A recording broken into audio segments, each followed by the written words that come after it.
চ্যাপ্টারটা যখন আমি শুরু করব তখন প্রথমে ওই চ্যাপ্টারে কি কি আছে সেটা আমি জানবো প্রথমে, ঠিক আছে? চ্যাপ্টারে কি কি আছে, ঠিক আছে, কি কি আছে এগুলো আগে আমি জানবো, ঠিক আছে, কি কি আছে এগুলো জানবো।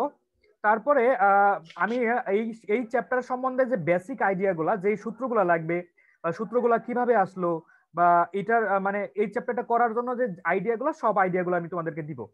এরপরে আমি চ্যাপ্টারের ভিতরে যাব, মানে বইয়ের ভিতরে যায় বইয়ের সবগুলা ম্যাথ করার চেষ্টা করব, ঠিক আছে, সবগুলা ম্যাথ করার চেষ্টা করব, ঠিক আছে। এরপরে আমি ওইটার পাশাপাশি আমি এমসিকিউ এর যে শর্টকাট গুলো আছে সেই শর্টকাট গুলো বলবো, ঠিক আছে, এমসিকিউ এর শর্টকাট গুলো বলবো ওইখানেই, মানে ম্যাথের ভিতরেই, ম্যাথ যখন করাবো তখন, ঠিক আছে, এমসিকিউ শর্টকাট গুলো বলবো। এবং অ্যাডমিশনে ওই সেম ম্যাথ গুলা কিভাবে করা যাবে সেই পদ্ধতিগুলো বলবো, যে আমি অ্যাডমিশনে থাকলে এইভাবে ম্যাথ গুলা করতাম, ঠিক আছে। তারপরে একদিন থাকবে স্পেশাল এমসিকিউ ক্লাস, ঠিক আছে, একদিন থাকবে তোমার স্পেশাল এমসিকিউ ক্লাস, মানে ওই দিন শুধুমাত্র এমসিকিউ করাবো, আর বাইরে আর কিছু করাবো না, ঠিক আছে। তারপরে ওই চ্যাপ্টারের একটা এক্সাম হবে, ঠিক আছে, এক্সাম। এইটাই কেবলমাত্র একমাত্র এক্সাম না, এই মাঝখানে আরো এক্সাম আছে, সেগুলো আমি বলবো, এক্সাম হবে, ঠিক আছে। এক্সাম হওয়ার পরে এক্সামের একটা সলিউশন ক্লাস হবে, ঠিক আছে। তারপরে ওই ক্লাসটা শেষ, ওই চ্যাপ্টারটা শেষ, ঠিক আছে। এইভাবে তোমাদের 10টা চ্যাপ্টার আছে, 10টা চ্যাপ্টার আমি শেষ করব, ঠিক আছে, এটা হলো আমার টার্গেট। তো এখন এইখানে আবার এই যে প্রত্যেক দিন আমি তোমাদের এইখানে তো আমি বইটা শেষ করব, মানে বইয়ের ম্যাথ গুলো শেষ করব। তো এইখানে আমি যেটা করব যে আজকে আমি যতটুকু পড়াবো, আগামীকাল ক্লাসের শুরুতে 5 মার্কের একটা এক্সাম হবে, মানে আগের আগের তোমার মানে গত ক্লাসের লেকচারের উপরে 5 মার্কের একটা ক্লাস হবে। এতে কি হবে, তুমি বাসায় ক্লাসের রেকর্ডিংটা দেখবা এবং গত ক্লাসটা মনোযোগ দিয়ে করবা। এতে 5 মার্কের একটা ম্যাথ মানে পরীক্ষা হবে, এটা সবাইকেই দিতে হবে এবং সবাই দিবে, দিয়ে আমি বুঝবো যে গত ক্লাসের কার কার কতটুকু মনে আছে, ঠিক আছে। তো এইভাবে আমার এইভাবে আমি পুরো চ্যাপ্টারটা করব, ঠিক আছে। আচ্ছা, সবাই একটু মিউট করে রাখো, আর রেকর্ড হচ্ছে, ঠিক আছে। তো এইভাবে আমি পুরো চ্যাপ্টারটা শেষ করব ইনশাল্লাহ, ঠিক আছে। আর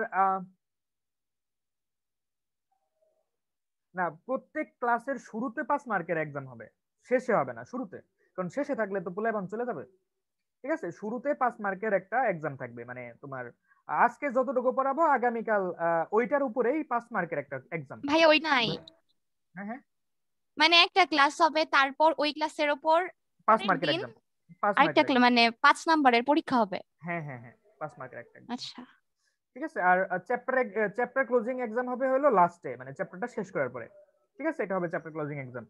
এইভাবে আমরা ইয়াটা শেষ করব, ঠিক আছে। আর তোমার যে বিষয়টা সেটা হলো যে আমাদের এখন আমাদের শর্টকাট জানাগুলা বেশ ইম্পর্টেন্ট হয়ে গেছে। কেন ইম্পর্টেন্ট হয়েছে আমি একটু তোমাদেরকে বলি। তোমাদের তোমরা হয়তোবা জানো কিনা জানি না, বা অনুমান করতে পারতেছো কিনা জানি না, সেটা হলো যে তোমাদের সিলেবাস কিন্তু শর্ট করে দিবে, এটা এটা কি বুঝতেছো তোমরা? জি ভাইয়া। আচ্ছা, তোমাদের সিলেবাস কিন্তু শর্ট করে দেওয়া হবে। এখন শর্ট সিলেবাস যদি করে, ধরো ধরো তোমার সিলেবাসটা অর্ধেক করলো, অর্ধেক করলে তোমার যেটা হবে সেটা হলো যে বাকি অর্ধেক তোমার এইচএসসির জন্য পড়া হবে না, মানে তুমি চাইলেও পড়বা না, ঠিক আছে। কিন্তু প্রবলেমটা হবে তোমার অ্যাডমিশনে, বুঝছো? এইবার বুয়েটের যে সিস্টেমটা সেটা কিন্তু তোমরা জানো। এখন আমি বুয়েটকে স্ট্যান্ডার্ড ধরে আমি কথাগুলো বলবো, কারণ তুমি যদি বাংলাদেশের প্রেক্ষিতে দেখো, বাংলাদেশের সেরা ভার্সিটি হলো বুয়েট, এইটা আমরা সবাই মানি, মানি না বলো?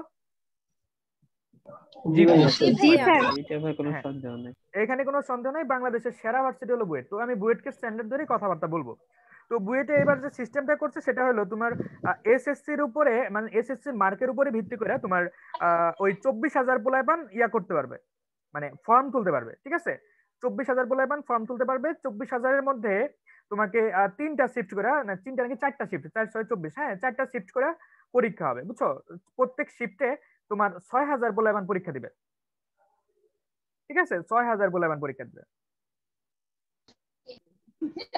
ঠিক আছে। 6,000 পোলাপান পরীক্ষা দিবে। পরীক্ষায় তোমাকে এই 6,000 পোলাপানের পরীক্ষা হবে 100টা এমসিকিউর উপরে, ঠিক আছে। তো এখন বুয়েটের এমসিকিউ মামুলি কোনো এমসিকিউ না, এটা তোমরা বুঝো সবাই, ঠিক আছে, এটা তোমরা সবাই জানো, বুঝো, ঠিক আছে। তো 100টা এমসিকিউর উপরে তোমার পরীক্ষা হলে তোমার 25টা করে থাকবে, মানে 25টা নেই, কয়টা করে দিন থাকে আল্লাহ জানে। তো 100টার উপরে এমসিকিউর উপরে পরীক্ষা হবে সম্ভবত, আমি যতটুকু জানি। তো এই 100টা এমসিকিউ থেকে তোমার প্রত্যেকটা শিফট থেকে 1500 করে স্টুডেন্ট নেবে, তাই না? 1500 করে স্টুডেন্ট নেবে না? 1500 করে স্টুডেন্ট নেবে, ঠিক আছে। এইখান থেকে 15, এইখান থেকে 15, এইখান থেকে 15, এইখান থেকে 15, ঠিক আছে। তো এই 1500 স্টুডেন্ট নিবে কি এমসিকিউর উপর ভিত্তি করে। তার মানে এরপরে এইখান থেকে আবার রিটেন থেকে তোমার 1245 জন স্টুডেন্ট টিকাবে, এটা হলো ফাইনাল। তার মানে এই 2400 থেকে নিবে হলো 1200, বুঝছো? 2400 থেকে স্টুডেন্ট নিবে 1200, তার মানে সিট বেড়ে গেছে ভাইয়া। হ্যাঁ, বুয়েটের সিট বাড়ানো হয়েছে। ওই যে নেভাল আর্কিটেকচারের নতুন একটা বিল্ডিং হয়েছে, তো ওই নেভাল আর্কিটেকচারে বোধহয় স্টুডেন্ট বাড়াবে। নেভাল আর্কিটেকচারে আইপি তে মানে কয়েকটা সাবজেক্টে মনে হয় বাড়াবে, স্টুডেন্ট বাড়াবে। তো আগে আমরা যখন ছিলাম তখন 1050 ছিল, 1050। তো এই হলো অবস্থা। তো তোমার যদি এইটা হয়, তার মানে এমসিকিউ খুবই গুরুত্বপূর্ণ। এমসিকিউ ছাড়া তুমি কিছু করতে পারতেছো না। এইটার পাশাপাশি ঢাকা ইউনিভার্সিটি ডিইউ এমসিকিউ তে প্রিলিমিনারি হয়, ঠিক আছে। তারপরে কুয়েট, রুয়েট, চুয়েট, এদের সমন্বিত পরীক্ষা হয়, জানো এটা? এই তিনটা ভার্সিটির যে সমন্বিত, সবাই একটু মিউট করো। হ্যাঁ, সমন্বিত পরীক্ষা হবে। সমন্বিত পরীক্ষা হলে তোমার চারটা বা তিনটা ভার্সিটি যে সমন্বিত, সেখানে তোমার কি হবে? এমসিকিউ তো হবে, ঠিক আছে। আবার তুমি যে বোর্ডে এক্সাম দিবা সেখানে এমসিকিউ থাকবে, ঠিক আছে। বোর্ডে যখন পরীক্ষা দিবা তখন তোমার কি থাকবে? এমসিকিউ থাকবে। তার মানে আমার এমসিকিউ তে ভালো একটা মানে থাকা দরকার, মানে প্রস্তুতি থাকা দরকার, ঠিক আছে। তো আমি এই এমসিকিউ তে বেশ গুরুত্ব দিব, কারণ আমার চিন্তা হলো তোমার এইচএসসি না, ঠিক আছে। আমার চিন্তা কখনোই এইচএসসি না, আমার চিন্তাটা হলো এই যে এটা, ঠিক আছে, যে বুয়েট স্ট্যান্ডার্ডে তোমার যাতে ম্যাথ হয়, এটা হলো আমার চিন্তা, বুঝছো? বুয়েট স্ট্যান্ডার্ডে তোমার যাতে তোমার ওই হয়, প্রস্তুতিটা, এটা আমার মানে মেন চিন্তাটা, ঠিক আছে। এইভাবে আমি জিনিসটা শুরু করার চেষ্টা করব, ঠিক আছে। তো তোমরা যদি নিয়মিত ক্লাস করো, মানে নিয়মিত যদি ক্লাস করো আর রেকর্ড গুলা দেখো, ইনশাল্লাহ তোমাদের প্রস্তুতি অনেক ভালো হবে। আর পরীক্ষার দয়া করে মিস করো না, ঠিক আছে। তুমি তোমার বাবার টাকায় পড়তেছো, তোমার বাবার টাকাটা অনেক পরিশ্রমের টাকা। তুমি যদি তোমার সম্বন্ধে তোমার আব্বা কিন্তু অনেক ভালো ধারণা রাখে, ঠিক আছে, এবং তোমার প্রতি বিশ্বাসও করে। তো ওই বিশ্বাস থেকে বিশ্বাসের অমর্যাদা করো না, ঠিক আছে। সে কিন্তু জানে তুমি নিয়মিত পড়াশোনা করো বা নিয়মিত ক্লাস করো, ঠিক আছে। তো এই আইডিয়াটা বা ধারণাটা ওনার ঠিক রাখো। আর তার টাকাটা হালাল করার জন্য তুমি নিয়মিত পরীক্ষাগুলো দিও, এটা তোমার প্রতি আমার অনুরোধ। তুমি পরীক্ষা না দিলে আমি তোমাকে কিছু বলবো না, ঠিক আছে। এখন নিজের দায়িত্ব থেকে জিনিসটা করো, ঠিক আছে। তো আজকে আমাদের প্রথম চ্যাপ্টার শুরু, ঠিক আছে। এই প্রথম চ্যাপ্টারে আমি কি কি আছে আমি একটু দেখাবো, ঠিক আছে। এই চ্যাপ্টারে কি কি আছে আমি একটু দেখাবো, তারপরে আমি জিনিসটা শুরু করব। আচ্ছা, এই চ্যাপ্টারে তোমার আছে হলো বাস্তব সংখ্যার বৈশিষ্ট্যগুলা, ঠিক আছে। বাস্তব সংখ্যার বৈশিষ্ট্য থাকবে, ঠিক আছে, বৈশিষ্ট্য থাকবে। বাস্তব সংখ্যার সেট থাকবে, তারপরে থাকবে পরম মান,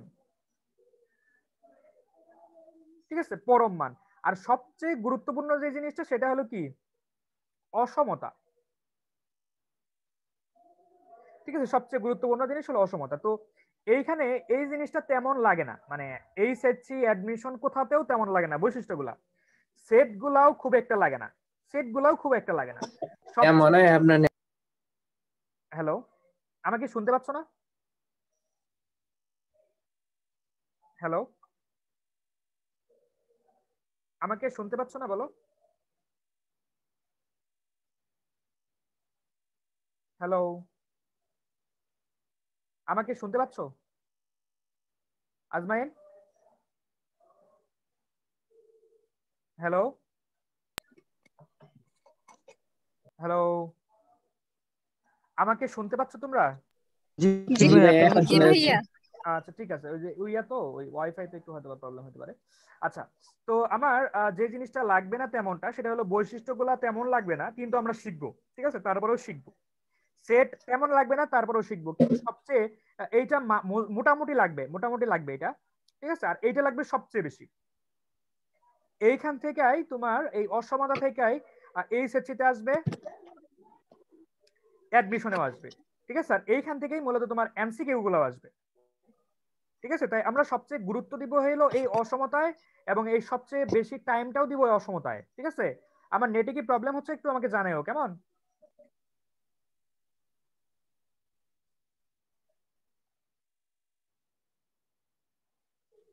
নেটে প্রবলেম, এখন প্রবলেম? আমি কি ইয়ার চেঞ্জ করে নিব? এখন কি প্রবলেম করতেছে?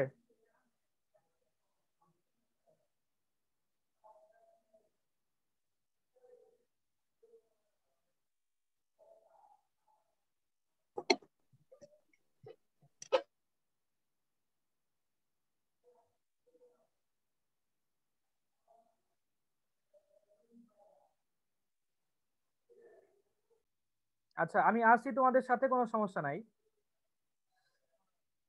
আমি তোমাদের সাথে আছি। ঠিক আছে, আমাকে শুনতে পাচ্ছ তোমরা? জি ভাইয়া, এখন জি শোনা ভাইয়া। যাচ্ছে। জি ভাইয়া। শোনা জি যায়। ভাইয়া শোনা যেতেছে। ওকে ওকে, থ্যাংক ইউ থ্যাংক ইউ। আচ্ছা দেখা যাচ্ছে না বোধহয়, আমি দেখাচ্ছি। ঠিক আছে, তো এই অসমতা আমাদের খুবই গুরুত্বপূর্ণ, এই চ্যাপ্টারে আমি অসমতাই সবচেয়ে বেশি গুরুত্ব দিব। ঠিক আছে, অসমতাকেই আমি সবচেয়ে বেশি গুরুত্ব দিব। তো শুরু করি যে আসলে এখানে কি আছে, এই জিনিসগুলো একটু শুরু করি। ওকে, টাইপ 1 এ কি কি আছে একটু দেখো। আমি ম্যাথ করব না, ম্যাথ আমি ডিটেলস বলার পরে তারপরে নেক্সট দিন থেকে ম্যাথ করা শুরু করবো ইনশাল্লাহ। ঠিক আছে, তো এইখানে আমার প্রথমে যে জিনিসটা আছে সেটা হলো তোমার ওই বাস্তব সংখ্যার স্বীকার্যগুলো আছে, এগুলো একটু আমি তোমাদেরকে দেখাবো যে স্বীকার্য কি কি আছে। তো এখানে 7 রকমের স্বীকার্য আছে, 7 রকমের। আমার নেটে প্রবলেম হলে আমাকে জানাবা, আমি নেট চেঞ্জ করে নিব। ঠিক আছে, 7 রকমের স্বীকার্য এখানে। নেট প্রবলেম তো হচ্ছে। আচ্ছা দাঁড়াও, আমি চেঞ্জ করে নিচ্ছি, দাঁড়াও ওয়াইফাই ভাইয়া চেঞ্জ করেন। আচ্ছা ঠিক আছে।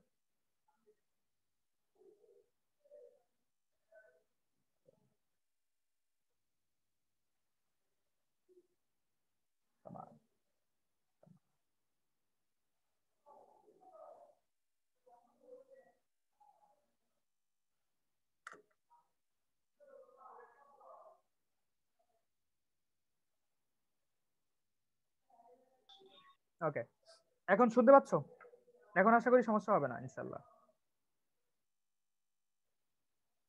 আজকে ওয়াইফাইতে একটু প্রবলেম হচ্ছে বুঝছো, আমাকে শুনতে পাচ্ছ তোমরা? জি ভাইয়া। জি ভাইয়া। আচ্ছা আমার ওয়াইফাইতে শুনতে পাইনি নেট প্রবলেমের আচ্ছা কারণে। হ্যাঁ হ্যাঁ হ্যাঁ, আমি প্রথম থেকেই বলবো, সমস্যা নেই। তো বাস্তব সংখ্যার স্বীকার্য হলো 7 রকমের। ঠিক আছে, এটার মধ্যে হলো প্রথমটা হলো আবদ্ধতা। ঠিক আছে, প্রথমটাতে হলো আবদ্ধতা। আবদ্ধতা কি, আবদ্ধতা কি এটা আমি একটু দেখাই। সেটা হলো যে আবদ্ধতা মানে হলো, আবদ্ধ শব্দটার মানে কি, আবদ্ধ মানে হলো পুকুর পুকুর একটা ভাব আসে না, পুকুর পুকুর মানে পুকুরের পানি হলো আবদ্ধতা, আবদ্ধ মানে আবদ্ধ থাকবে। ঠিক আছে, পুকুরের পানি হলো আবদ্ধ, আর নদীর পানি হলো মানে ভাইসা যাবে, মানে এরকম কিছু একটা। আবদ্ধ মানে হলো সীমাবদ্ধ থাকবে। তো সীমাবদ্ধ থাকবে মানে হলো যে তুমি যদি দুইটা বাস্তব সংখ্যা যোগ করো, দুইটা রিয়েল নাম্বার যদি যোগ করো, দুইটা রিয়েল নাম্বার যোগ করলে সেটা সেটা কি হবে, রিয়েল নাম্বারই হবে। দুটো রিয়েল নাম্বার যোগ করলে রিয়েল নাম্বারই হবে। ঠিক আছে, সেটা যেই সংখ্যাই হোক, রিয়েল নাম্বার যোগ করলে কি হবে, রিয়েল নাম্বারই হবে। ঠিক আছে, মানে রিয়েল নাম্বার থেকে যোগ করলে রিয়েল নাম্বারই হচ্ছে, সেটা অন্য মানে অবাস্তব হচ্ছে না, মানে কি বাস্তবের মধ্যেই সীমাবদ্ধ। আবার ধরো রিয়েল নাম্বার থেকে যদি তুমি ভাগ করো, ঠিক আছে, তুমি যদি ভাগ করো, ভাগ করলেও কি বাস্তব সংখ্যাই পাবা। গুণ করো, গুণ করলেও বাস্তব সংখ্যাই পাবা।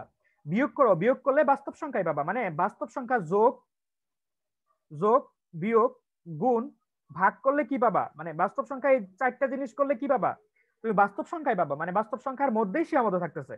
এই কারণে এই জিনিসটাকে কি বলা হয়েছে, আবদ্ধতা, আবদ্ধ বলা হয়েছে। মানে বাস্তব সংখ্যার মধ্যেই কি থাকবে, আবদ্ধ থাকবে। ঠিক আছে, এটা হলো বাস্তব সংখ্যার প্রথম যে ইয়াটা স্বীকার্য সেটা। ঠিক আছে, আবদ্ধতা। তারপরে হলো তোমার বিনিময় যোগ্যতা। বিনিময় যোগ্যতা মানে কি, দ্বিতীয়টা হলো কি বিনিময় যোগ্যতা। ঠিক আছে, বিনিময় যোগ্যতা যেমন ধরো তোমার এই যে এটা, যেমন ধরো তোমার 5+2 এইটা আর 2+5 এটা সেম জিনিস, অথবা 5 × 2 সমান 2 × 5 এটাও সেম জিনিস। এই যে মানে ধর্মটা, এই ধর্মটা হলো কি বিনিময় যোগ্যতা, বুঝছো? এই ধর্মটাকে কি বলা হয়, বিনিময় যোগ্যতা বলে। মানে খুবই সিম্পল, এই জিনিসগুলো আমরা বাচ্চাকালে পড়ছি কিন্তু জানতাম না এটাকে বিনিময় যোগ্যতা বলে। ঠিক আছে, মানে খুবই সিম্পল। আচ্ছা, এইগুলা পরীক্ষায় আসার মতো না ভাই, এগুলো পরীক্ষায় আসার মতো না, কিন্তু দেখানোর জন্য দেখাচ্ছি। তারপরে হলো সংযোজন যোগ্যতা। ঠিক আছে, সংযোজন যোগ্যতা যেমন ধরো a+b+c এইটা সমান a+b+c, এই সেম জিনিস। এটা কি তোমরা জানতা না আগে, বলো তো দেখি, বলো। জি ভাইয়া এটা কিন্তু আমরা জানতাম, ঠিক আছে। এটা হলো কি সংযোজনযোগ্যতা, মানে এই ধর্মটা কি সংযোজনযোগ্যতা। আমি একটু লিখি এখানে, এ প্লাস বি প্লাস সি সমান এ প্লাস বি প্লাস সি, এরকম, ঠিক আছে। এটা হলো সংযোজনযোগ্যতা। আচ্ছা, বন্টন যোগ্যতা, বন্টন মানে কি বলতো দেখি, বন্টন করে দেওয়া, বন্টন মানে বন্টন করে দেওয়া, এই বন্টনটা এটা কি? এটা যদি থাকে এটাকে আমরা কিভাবে লিখি, এ বি প্লাস এসি, ঠিক আছে, যেখানে এ বি সি সবগুলোই কি রিয়েল নাম্বার। এটা হলো বন্টন যোগ্যতা,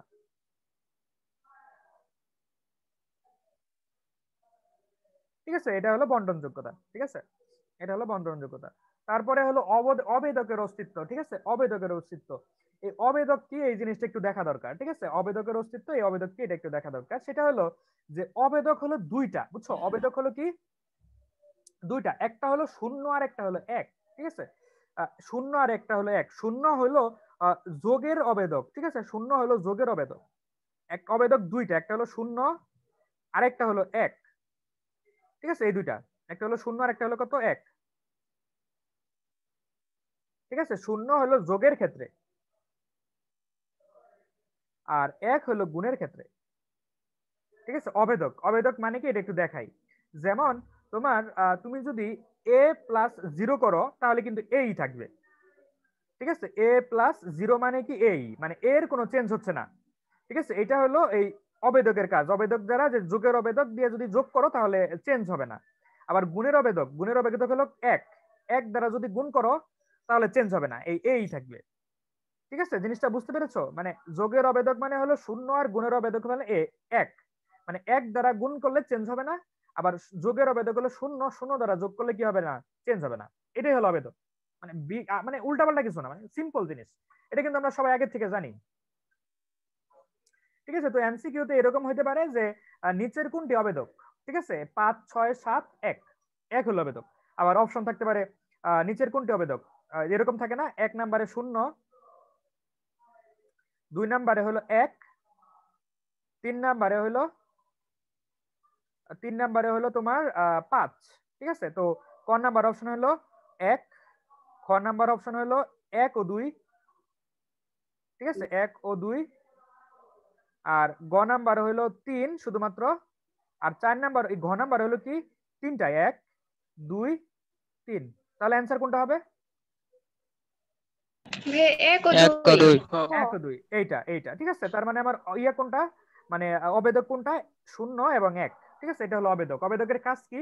অবেদকের কাজ হলো যোগের অবেদকের ক্ষেত্রে তুমি যোগ করলেও সেমই থাকবে, আর গুণের অবেদক করলে গুণ করলেও সেমই থাকবে, ঠিক আছে। এটা হলো তোমার যোগের অবেদক আর গুণের অবেদক, এইটা, ঠিক আছে। আচ্ছা, তারপরে কি, তারপরে হলো অবেদক শেষ। খুবই সিম্পল ভাই, খুবই সিম্পল। এমসিকিউ তে এগুলো অ্যাডমিশনে আসবে না তোমার, এইচএসসি তেও খুব রেয়ার আসে তোমার, কলেজের পরীক্ষায় দিলেও দিতে পারে, কিন্তু আমাদের তো আর কলেজের পরীক্ষা নাই, আমরা তো স্বাধীন, আমরা তো চিরস্বাধীন। আচ্ছা, এটা হলো বিপরীতকের অস্তিত্ব, ঠিক আছে। যেমন ধরো বিপরীত আবার দুই রকম, একরকম হলো যোগাত্মক বিপরীত, আরেক রকম হলো গুণাত্মক বিপরীত। কেমন যোগাত্মক বিপরীতটা কেমন? যেমন ধরো একটা সংখ্যা হলো এ, এর যোগাত্মক বিপরীত হলো মাইনাস এ। তুমি যদি এই দুইটা যোগ করো, ঠিক আছে, এই দুইটা যদি যোগ করো তাহলে অ্যান্সার আসবে শূন্য, ঠিক আছে। তাহলে যোগাত্মক বিপরীত কি? যোগাত্মক বিপরীত হলো মানে উল্টা, যেটা মানে চিহ্নটা চেঞ্জ, সেটা হলো কি যোগাত্মক বিপরীত। আরেকটা হলো গুণাত্মক বিপরীত। গুণাত্মক বিপরীত, এর গুণাত্মক বিপরীত কি? A inverse. এটা হলো কি গুণাত্মক বিপরীত। যদি যোগ করো তাহলে অ্যান্সার আসবে কি 1, ঠিক আছে। তাহলে বিপরীতক মানে কি? বিপরীতক মানে হলো যে মানে বিপরীত যেটা সেটা, ঠিক আছে। একটা হলো যোগাত্মক আর একটা হলো গুণাত্মক। তাহলে আমাকে বলো তো দেখি, 5 এর যোগাত্মক বিপরীত কি? 1/5। -5, -5। জি আর স্যার, ভাইয়া হ্যাঁ হ্যাঁ যুগের গুণাত্মক তো বলছো, হ্যাঁ ঠিক আছে। আচ্ছা, গুণাত্মক বিপরীত কি? 6 এর গুণাত্মক বিপরীত কি বলো তো দেখি? 1/6। আচ্ছা, 1/6। আচ্ছা, তোমরা যারা ঢাকা ইউনিভার্সিটিতে পরীক্ষা দিতে চাও, ঠিক আছে, তো তাদের জন্য এই জিনিসটা থেকে আমার একটা কথা মনে পড়লো। তো আমি কিছু জিনিস লিখা দিব, এই জিনিসগুলো একটু মনে রাখবা, ঠিক আছে। আমি এই জিনিসগুলো স্টুডেন্ট লাইফে মুখস্থ করছিলাম, আমার একাডেমিকে যারা আছে তাদেরকে আমি বলছিলাম। তো তো তোমাদেরকে একটু বলি, ঠিক আছে? আচ্ছা যাই হোক, আমি একটু বলবো, দাঁড়াও। তাহলে 6 এর গুণাত্মক বিপরীত হলো 1/6। এই জিনিসগুলো একটু মনে রাখা দরকার যে 1/6 মানে হলো 0.167। এটা একটু বলবো, আমি কয়েকটা জিনিস আমি একটু বলবো, দাঁড়াও, যেগুলো তোমার এমসিকিউতে যখন ক্যালকুলেটর থাকবে না তখন মানে আমি করতে পারবো। এই আমাকে আসতে বলতে পারেন, আমার বন্ধু পাশে পড়াচ্ছে তো তাকে বলছে। ওকে, তো শুরু করি। যেমন ধরো তুমি যদি 1 কে 1 দ্বারা ভাগ করো তাহলে 1 থাকবে, 1 কে 2 দ্বারা ভাগ করলে 0.5 থাকবে, 1 কে 3 দ্বারা ভাগ করলে 0.33 থাকবে, 1 কে 4 দ্বারা ভাগ করলে 0.25 থাকবে, 1 কে 5 দ্বারা, এগুলো একটু মুখস্থ রাখতে হবে তোমাদেরকে, কারণ আমরা ঢাকা ইউনিভার্সিটিতে পরীক্ষা দিব। ঢাকা ইউনিভার্সিটিতে পরীক্ষা দিতে গেলে এই জিনিসগুলো লাগবে, কারণ ক্যালকুলেটর নাই ঢাকা ইউনিভার্সিটিতে, কিন্তু ক্যালকুলেটর নাই।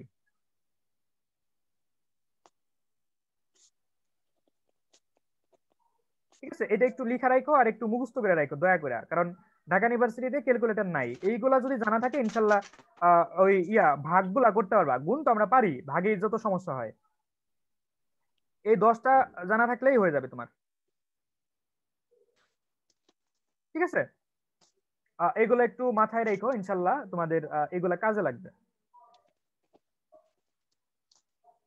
ঠিক আছে।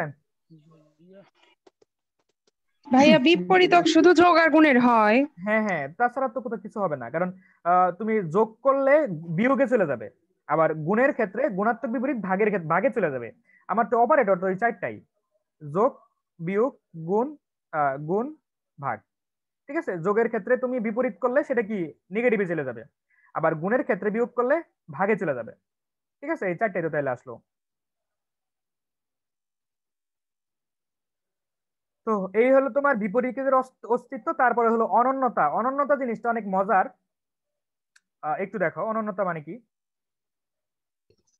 অনন্যতা মানে হলো, যেমন ধরো তোমার একটা সংখ্যা হলো a সমান b। ঠিক আছে, মানে দুইটা সংখ্যা a আর b সমান, তো আরেকটা সংখ্যা হলো c সমান d। ঠিক আছে, এরকম। তো এরকম যদি থাকে, এটা ধরো 1 নং সমীকরণ, এটা হলো 2 নং সমীকরণ, তাহলে কি 1 আর 2 কে আমরা যোগ করতে পারবো না, মানে সরি গুণ করতে পারবো না এরকম করে? এটা কি হবে না? জি বলো, ভাইয়া হবে? হবে। হবে। ঠিক আছে, এই গুণ করলে হবে, আবার কি যোগ করলে হবে না বলো তো দেখি?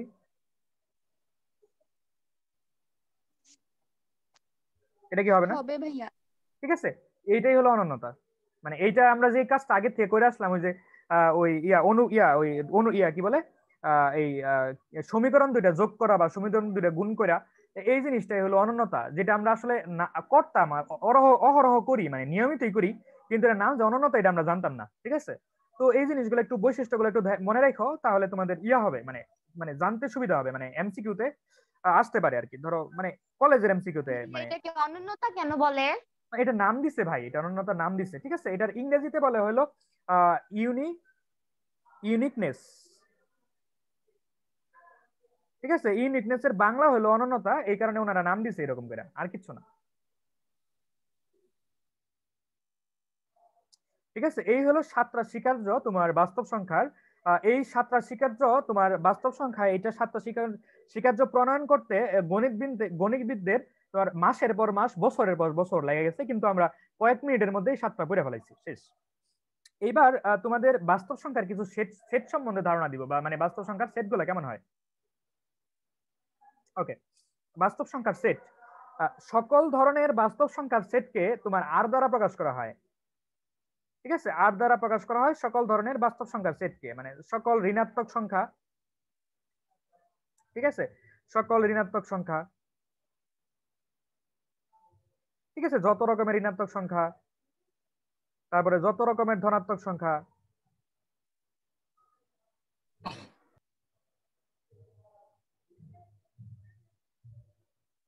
ঠিক আছে, যত রকমের ঋণাত্মক সংখ্যা যা ইচ্ছা আছে।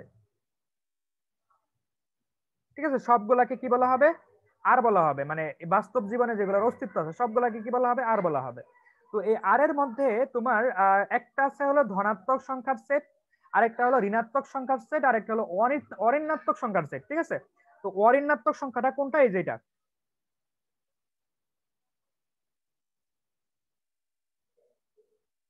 অঋণাত্মক। ঠিক আছে, অঋণাত্মক হলো তোমার শূন্য থেকে শুরু করে অঋণাত্মক শূন্য কিন্তু অঋণাত্মক সংখ্যা, এটা মাথায় রাখতে হবে। শূন্য থেকে শুরু করে অঋণাত্মক পূর্ণ সংখ্যা বলি আমি, অঋণাত্মক পূর্ণ 1 2 3 এইগুলা ইনফিনিটি পর্যন্ত, ঠিক আছে? এটা হলো অঋণাত্মক পূর্ণ, ঠিক আছে? আর স্বাভাবিক সংখ্যা কি?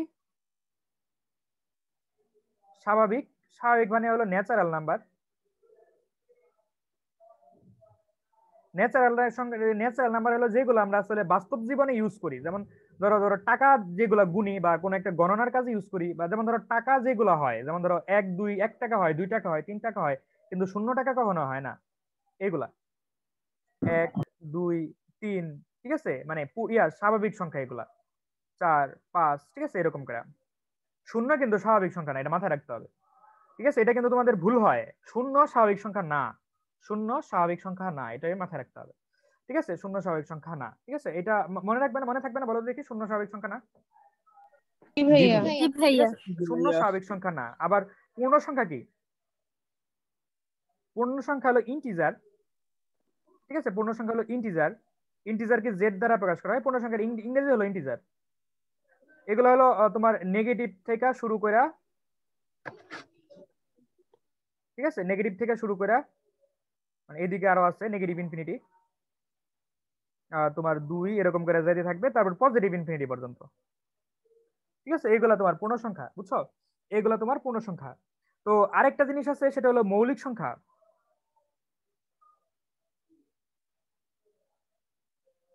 ঠিক আছে? মৌলিক সংখ্যা, আচ্ছা মৌলিক সংখ্যা কি এটা জানো তোমরা? মৌলিক সংখ্যা কত থেকে শুরু? ভাইয়া পূর্ণ সংখ্যা স্বাভাবিক সংখ্যার বাস্তব সংখ্যার মধ্যে কি কোনো পার্থক্য আছে? আচ্ছা মানে শোনো, পূর্ণ সংখ্যা আর স্বাভাবিক সংখ্যা হলো আলাদা জিনিস, ঠিক আছে? পূর্ণ সংখ্যার এই যে এইখান থেকে হলো স্বাভাবিক সংখ্যা, মানে শূন্যের পর থেকে এইগুলো হলো স্বাভাবিক সংখ্যা, ঠিক আছে? এগুলো হলো স্বাভাবিক সংখ্যা, ঠিক আছে? এগুলো হলো স্বাভাবিক সংখ্যা। আর এইগুলো সবগুলো হলো পূর্ণ সংখ্যা, ঠিক আছে? মানে নেগেটিভ সংখ্যা সহ হলো স্বাভাবিক সংখ্যা, সরি পূর্ণ সংখ্যা। কিন্তু বা স্বাভাবিক সংখ্যা হলো যে যেগুলো যে পজিটিভ গুলা, কিন্তু আবার শূন্য না, শূন্য বাদ, স্বাভাবিক সংখ্যা শূন্য বাদ, ঠিক আছে? আর বাস্তব সংখ্যার মধ্যে ভগ্নাংশ থাকবে, তারপরে তোমার ধরো মূলদ থাকবে, অমূলদ থাকবে, এগুলো থাকবে, ঠিক আছে? মূলদ সংখ্যা কি অমূলদ সংখ্যা কি সেটা আমি বলবো, ওকে? তো মৌলিক সংখ্যা কি? মৌলিক সংখ্যা হলো তোমার ওই যেই সংখ্যাকে এক ব্যতীত অন্য কোনো কিছু দিয়ে কি করা যায় না, ভাগ করা যায় না, সেগুলো হলো কি মৌলিক সংখ্যা, ঠিক আছে? এক ব্যতীত যে কোনো অন্য কোনো জিনিসগুলো দিয়ে ভাগ করা যাবে না, যেমন ধরো 2, ঠিক আছে? এক ব্যতীত অন্য কোনো জিনিস দিয়ে ভাগ করা যাবে না, আবার নিজেকে দিয়ে মানে ভাগ করা যাবে এমন না, ঠিক আছে? দেখো 3, তারপরে 5 7, তারপরে ধরো তোমার 8 কে তো 2 দ্বারা ভাগ করা যায়, 4 দ্বারা ভাগ করা যায়, 8 হবে না। 11 হ্যাঁ 11, 9 হবে না, 10 হবে না, ঠিক আছে? 13 13, ঠিক আছে? 13, তারপরে ধরো তোমার আর কি 17 17, হ্যাঁ। আচ্ছা এইরকম করে কিন্তু, হ্যাঁ এরকম করে কিন্তু অনেক হবে, কিন্তু এটার জেনারেল একটা ফর্ম আছে, এটা কি জানো তোমরা জেনারেল ফর্মটা কি? ভাইয়া হ্যাঁ হ্যাঁ হ্যাঁ ভাইয়া এই মৌলিক ফোন সংখ্যা কি নাম্বার ঋণাত্মক হতে পারে? হ্যাঁ মৌলিক সংখ্যা কি হতে পারে? ঋণাত্মক হইতে পারে কি? আচ্ছা মৌলিক সংখ্যা ঋণাত্মক হতে পারে কিনা, আসলে মৌলিক সংখ্যা এই ধনাত্মক সংখ্যার মধ্যেই ধরা হয়, বুঝছো? এখন মৌলিক সংখ্যার সংজ্ঞাটা হলো তোমার ওই ভাগের হিসাবে, মানে তুমি যে সংখ্যাকে তুমি ওই সংখ্যা এবং এক ব্যতীত অন্য কোনো কিছু দ্বারা ভাগ করতে পারবে না, সেটাই হলো কি মৌলিক সংখ্যা। এখন ওইটার মৌলিক সংখ্যার মধ্যে নেগেটিভ পজিটিভ নিয়ে হিসাব করা হয় না, তো ওই হিসাবে মৌলিক সংখ্যা ঋণাত্মক হইতেই পারে, ঠিক আছে? তো এখন ভাইয়া হ্যাঁ ভাইয়া, একটা বিশেষ সংখ্যা বলা হয় কেন? আচ্ছা আমি বলবো, শেষ করি আগে, ঠিক আছে? ভাইয়া এক সেকেন্ড, মৌলিক সংখ্যা ভাইয়া ঋণাত্মক কেমনে হবে ভাইয়া? আমরা যদি -5 রে -5 দিয়ে ভাগ করি, তাহলে ওইটা 1 হয়ে যাবে, মাইনাস আচ্ছা মাইনাস আচ্ছা মানে ওই যাবো গা শোনো মাইনাস, শোনো তো শোনো শোনো শোনো ওই সংখ্যা, এখানে সংজ্ঞাটা হলো যে কোন সংখ্যাকে ওই সংখ্যা এবং এক ব্যতীত, কথা বুঝছো? ওই সংখ্যা এবং এক ব্যতীত কোন সংখ্যা দ্বারা ভাগ করলে ইয়া পাওয়া যাবে না। মৌলিক সংখ্যাকে ঋণাত্মক সাধারণত ধরা হয় না, বুঝছো? এই পজিটিভ সংখ্যা দ্বারাই ধরা হয়। আমি ঋণাত্মক পাই নাই, মানে মৌলিক সংখ্যা ঋণাত্মক এটা পাই নাই কখনো, ঠিক কিন্তু আছে? ভাইয়া সংখ্যা অনুসারে তো হয়। সংজ্ঞা অনুসারে হয় এমনিতে, কিন্তু ওইটা ধরা হয় না কখনোই, ঠিক আছে? আচ্ছা যাই হোক, তো এটা দেখে নিও, গুগলে সার্চ করো যে ঋণাত্মক হয় কিনা, এটা আমি শিওর না ঠিকঠাক, তো ঋণাত্মক কিনা হয় কিনা এটা গুগলে সার্চ করে নিও। আর এইখানে ঋণাত্মক সংখ্যার একটা সাধারণ ফর্ম আছে, এই সাধারণ ফর্মটা কি কেউ জানো কিনা? ঠিক আছে, এই মৌলিক সংখ্যা নিয়ে অনেক গবেষণা করা হয়েছে, তোমার মৌলিক সংখ্যা নিয়ে অনেক গবেষণা করা হয়েছে সাধারণ ফর্ম আনার জন্য। ঠিক আছে, তো সাধারণ ফর্ম ওইভাবে আনা যায় নাই, কিন্তু কাছাকাছি একটা আনা যায়, সেটা হলো 6n প্লাস মাইনাস 1। ঠিক আছে, এইখানে n এর ভ্যালু তুমি যাই দাও, তুমি একটা পাবা, মানে ওই মৌলিক সংখ্যা পাবা।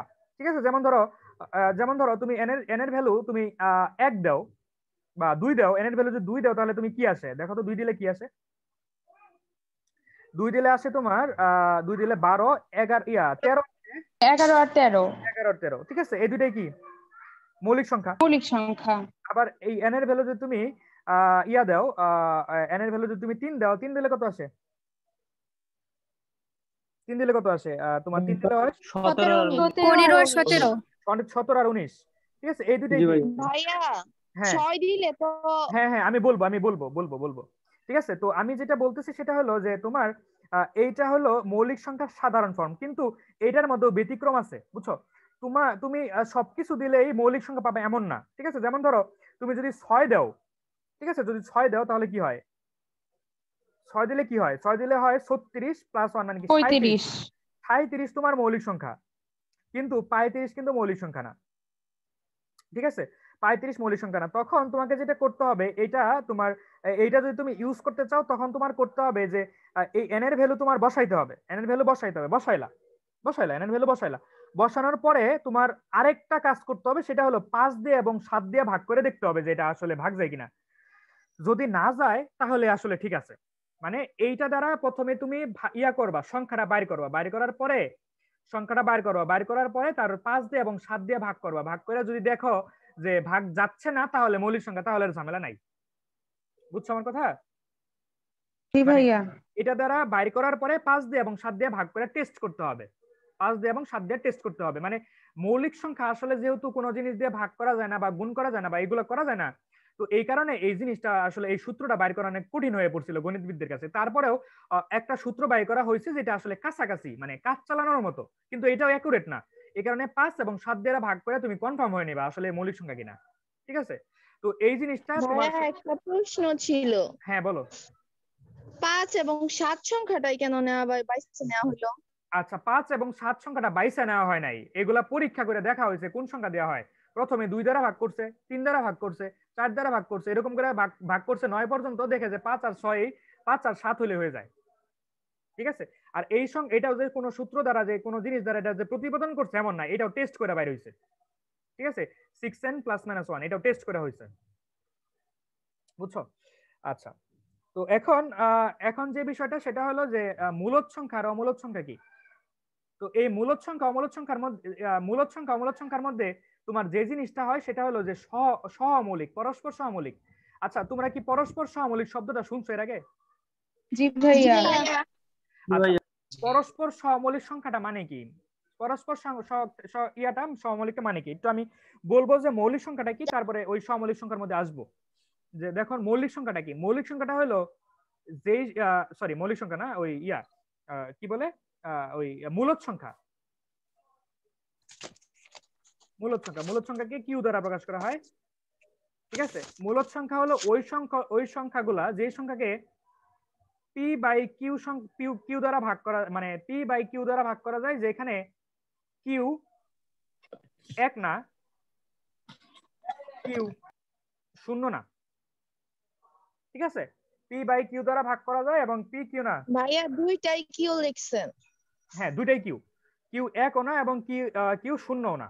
ঠিক আছে, 0 দ্বারা ভাগ করলে তো এটা অসংজ্ঞায়িত হয়ে যাবে, আবার কিউ দ্বারা ভাগ করলে তো এটা পূর্ণ সংখ্যা। এটা তো আমি বুঝতেছি। আচ্ছা সরি, আমি একটু অমূলদ সংখ্যা বলতেছিলাম, এটা হ্যাঁ মূলদ সংখ্যা। ঠিক আছে, ঠিক আছে, তো এখন এটা দিলে তো পূর্ণ সংখ্যা হয়ে যাবে, এটা হবে তখন পূর্ণ সংখ্যার ক্ষেত্রে। এটা এই বৈশিষ্ট্যটা না দিলেও হবে, জাস্ট এটা দিলেই হবে। ঠিক আছে, এটা পূর্ণ সংখ্যার ক্ষেত্রে Q is not equal to, যখন তোমার ভগ্নাংশের ক্ষেত্রে। আচ্ছা, ভগ্নাংশের ক্ষেত্রে Q is not equal to 1 ভগ্নাংশের ক্ষেত্রে। এটা পরে আসবো, এটার মধ্যে এটা। আচ্ছা, তো তোমার মূলদ সংখ্যা হলো কিউ, যেটা পি বাই কিউ আকারে লেখা যাবে সেগুলো হলো মূলদ সংখ্যা। তো যেখানে Q is not equal to 0। আবার এইখানে একটা কথা হলো, পি আর কিউ কি পরস্পর সহমৌলিক।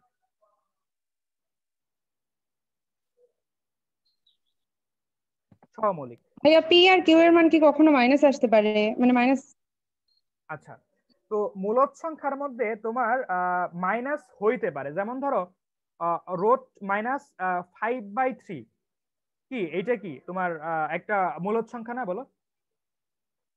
জি ভাইয়া। তো এখন এইটাই বলা হয়েছে যে পরস্পর সহমৌলিক হবে এবং কিউ শূন্য হবে না। শূন্য হবে না মানে নেগেটিভ হইতেই পারে, পজিটিভ হইতেই পারে, আবার পি নেগেটিভ হইতেই পারে, পজিটিভ হইতেই পারে, কিউ নেগেটিভ পজিটিভ হইতেই পারে, কিন্তু দেখতে হবে সহমৌলিক কিনা, পরস্পর সহমৌলিক কিনা, এই জিনিসটা একটু দেখতে হবে। এই তো। আচ্ছা, তো এখন পরস্পর সহমৌলিক কি এটা একটু আমাকে আমার জানতে হবে। তো পরস্পর সহমৌলিক বলতে তোমাদের আইডিয়াটা কি বলো তো দেখি। গুণনীয়ক শুধুমাত্র এক হবে দুইটা। গুণনীয়ক শুধুমাত্র এক হবে, একদম ঠিক। ঠিক আছে, তো এর বাইরে তোমাদের কি কোনো আইডিয়া আছে যে সহমৌলিক কি, মানে চিনার উপায় কি? তুমি তো যেই কথাটা বললে এটা তো কঠিন কথা, এটা ম্যাক্সিমামের মাথার উপরে যাবে। তো এটা সহজ কোনো ওয়ে আছে কিনা? তো মানুষজন যেটা মনে করে সেটা হলো যে পরস্পর সহমৌলিক হইতে হলে দুইটাকেই মৌলিক হইতে হবে, যেটা খুবই ভুল ধারণা। ঠিক আছে, পরস্পর সহমৌলিক হইতে হলে দুইটাকেই মৌলিক হইতে হবে, এটা কি সম্পূর্ণ ভুল ধারণা। যেমন ধরো তোমার একটা জিনিস যে ধরো একটা হলো 11, একটা হলো 13, এই দুইটাই কি মৌলিক না? জি ভাইয়া। ঠিক আছে, এটা মৌলিক, কিন্তু এটা কিন্তু পরস্পর সহমৌলিক এটা আমি কিন্তু বলতে পারবো না।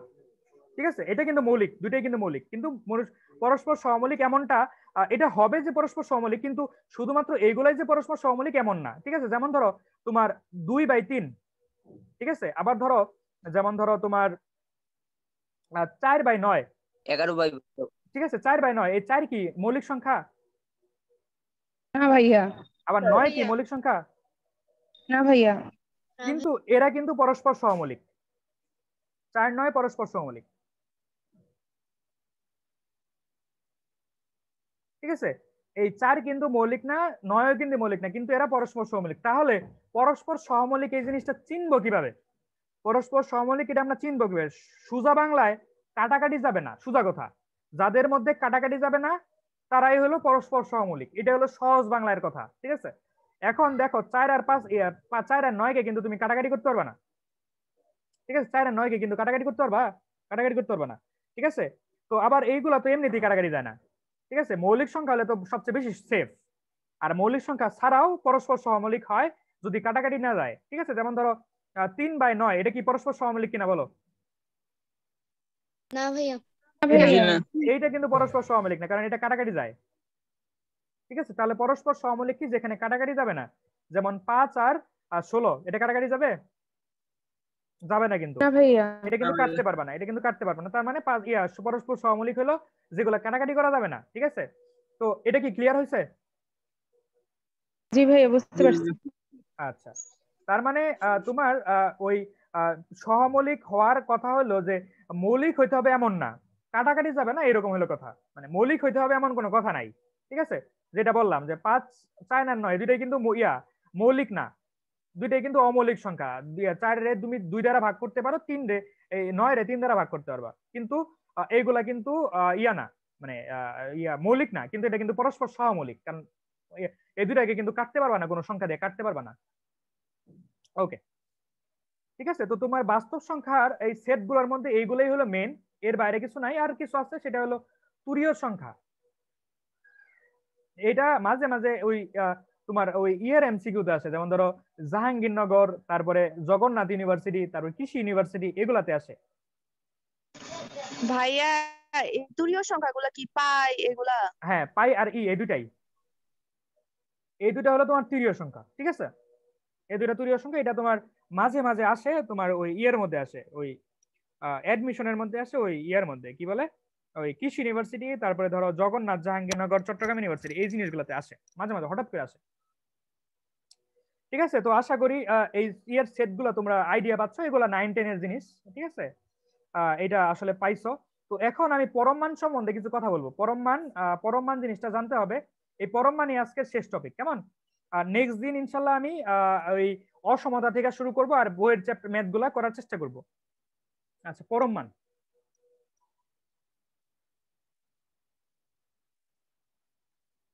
আচ্ছা, পরম মান সম্বন্ধে কার কেমন আইডিয়া একটু আমাকে বলতে পারবা? পরম মান কি আসলে?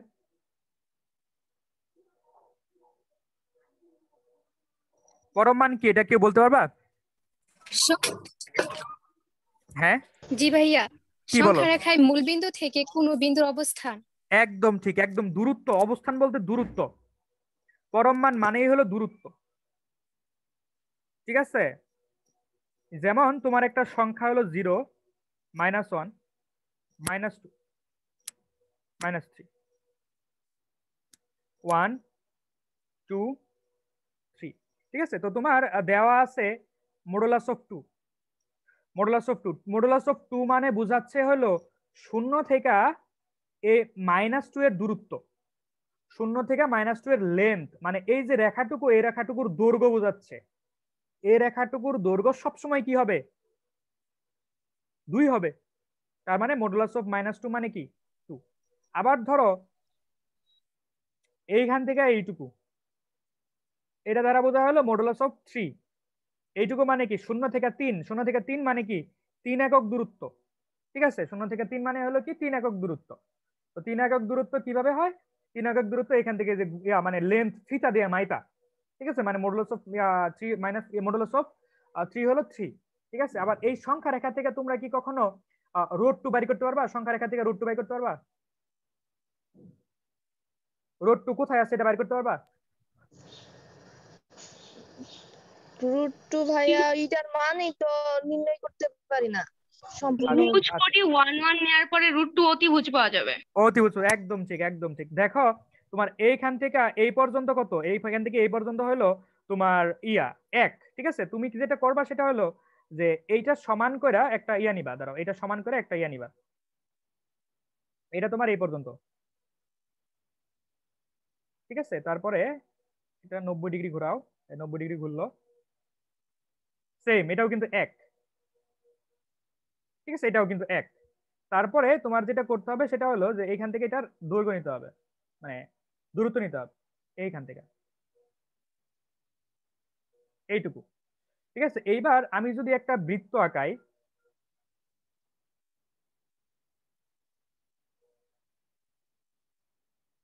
ঠিক আছে, আমি যদি একটা বৃত্ত আঁকাই তোমার এটার সমান নিয়া ব্যাসার্ধ নিয়া।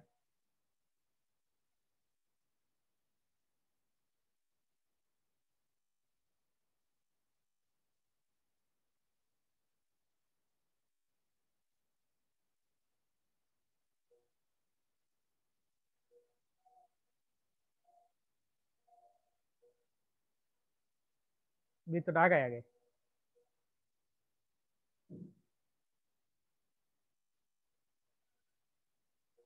দেখো ব্যাসার্ধ ঠিক আছে না?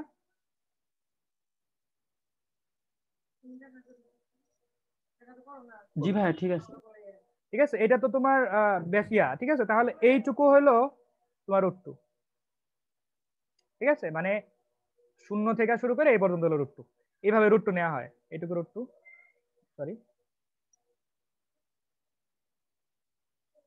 এটুকু √2, এটুকু 1, এটুকু 1, এইভাবে √2 নেওয়া হয়।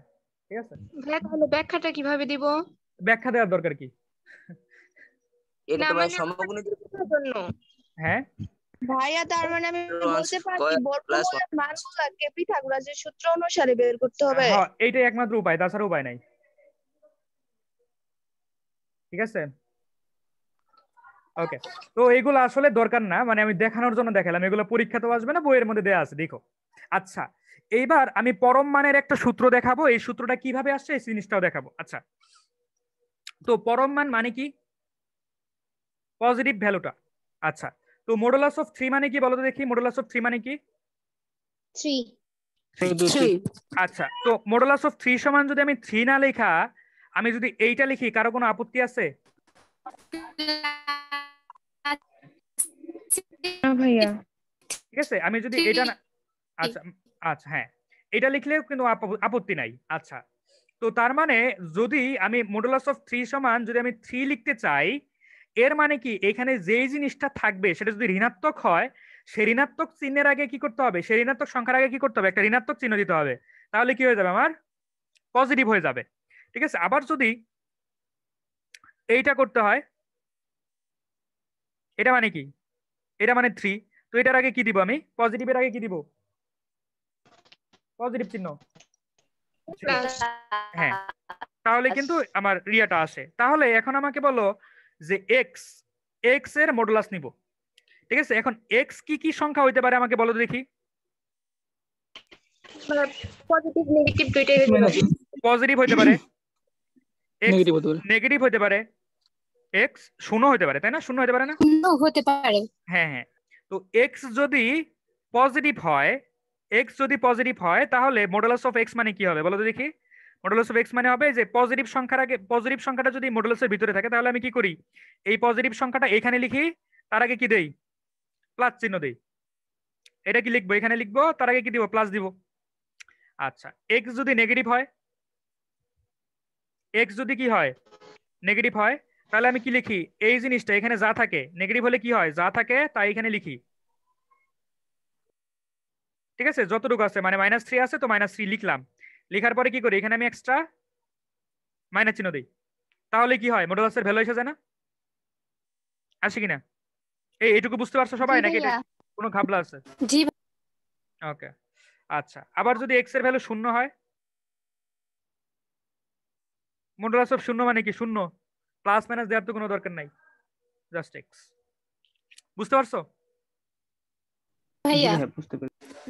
আচ্ছা, তো জি এইখানে, ভাইয়া। আচ্ছা এইখানে মাইনাস চিহ্নটা নিয়ে কিন্তু অনেকের অনেক ঝামেলা হতে পারে। এই কারণে আমি যেটা বলি সেটা হলো, যদি এক্স এর ভ্যালু নেগেটিভ হয়, এক্স এর ভ্যালু যদি নেগেটিভ হয় তাহলে সেই, এটা তো নেগেটিভ, এক্স এর ভ্যালু তো নেগেটিভ, এই নেগেটিভকে পজিটিভ বানানোর জন্য এখানে অতিরিক্ত একটা নেগেটিভ আনা হয়। এখানে তো আগের থেকে একটা নেগেটিভ আছে, এটার ভিতরে তো আগের থেকে একটা নেগেটিভ আছে, ওই নেগেটিভ এই নেগেটিভের সাথে গুণ কইরা তোমার কি হয়ে যাবে, আলটিমেটলি পজিটিভ হবে। ঠিক আছে, এটা হলো পরম মানের সবচেয়ে গুরুত্বপূর্ণ সূত্র। ঠিক আছে, বুঝছো? এই সূত্রটা মাথায় থাকবে, জি জি ভাইয়া, ভাইয়া। জি ভাইয়া। এটা যাতে মাথায় থাকে। আচ্ছা, আজকে কোনো অসমতার মধ্যে যাব না ইনশাল্লাহ। ওকে, তো তারপরে আরেকটা জিনিস আছে, সেটা হলো যে মডুলাসকে যদি স্কোয়ার করো তাহলে এক্স স্কোয়ার হয়ে যাবে। ঠিক আছে, মডুলাসকে যদি স্কোয়ার করো এক্স স্কোয়ার হবে। এটা কিভাবে হয়,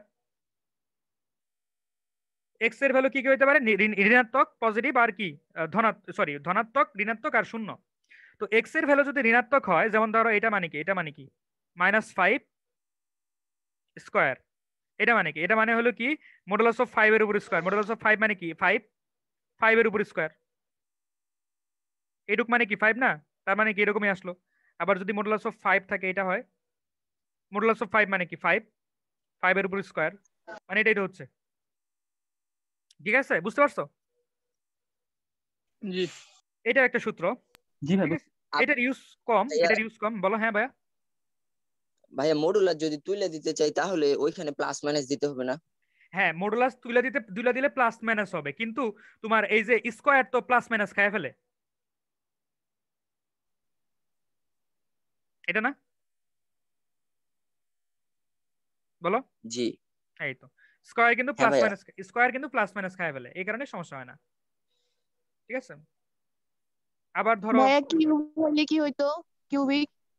কিউবিক হলে তোমার নেগেটিভ আসতো, এরকমই হয়তো। এটা যদি করো তাহলে প্লাস মাইনাস এক্স কিউব। ঠিক আছে, ওকে। আচ্ছা, তারপরে তোমার মডুলাস অফ এবি, এটার সমান হলো তোমার আলাদা আলাদা করে নিলে যেটা হয়। ঠিক আছে, তো তোমার অসমতা না, মানে অসমতার বাইরে এই তিনটা সূত্রই তোমার জরুরি।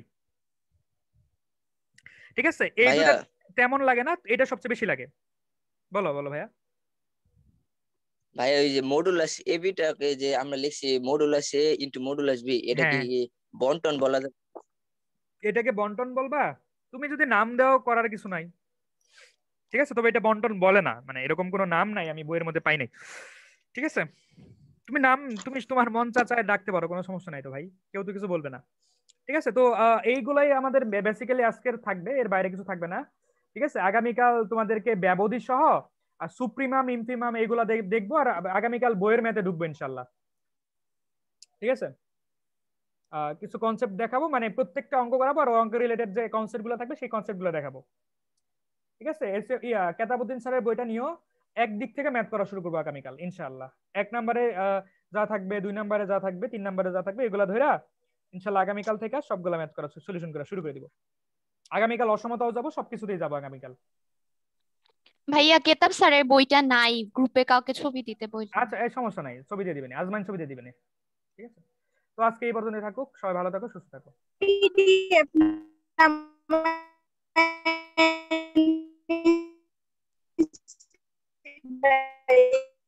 হ্যাঁ পিডিএফ দিলেই হয়ে যাবে, সমস্যা নেই। জি ভাইয়া। ওকে, আল্লাহ হাফেজ।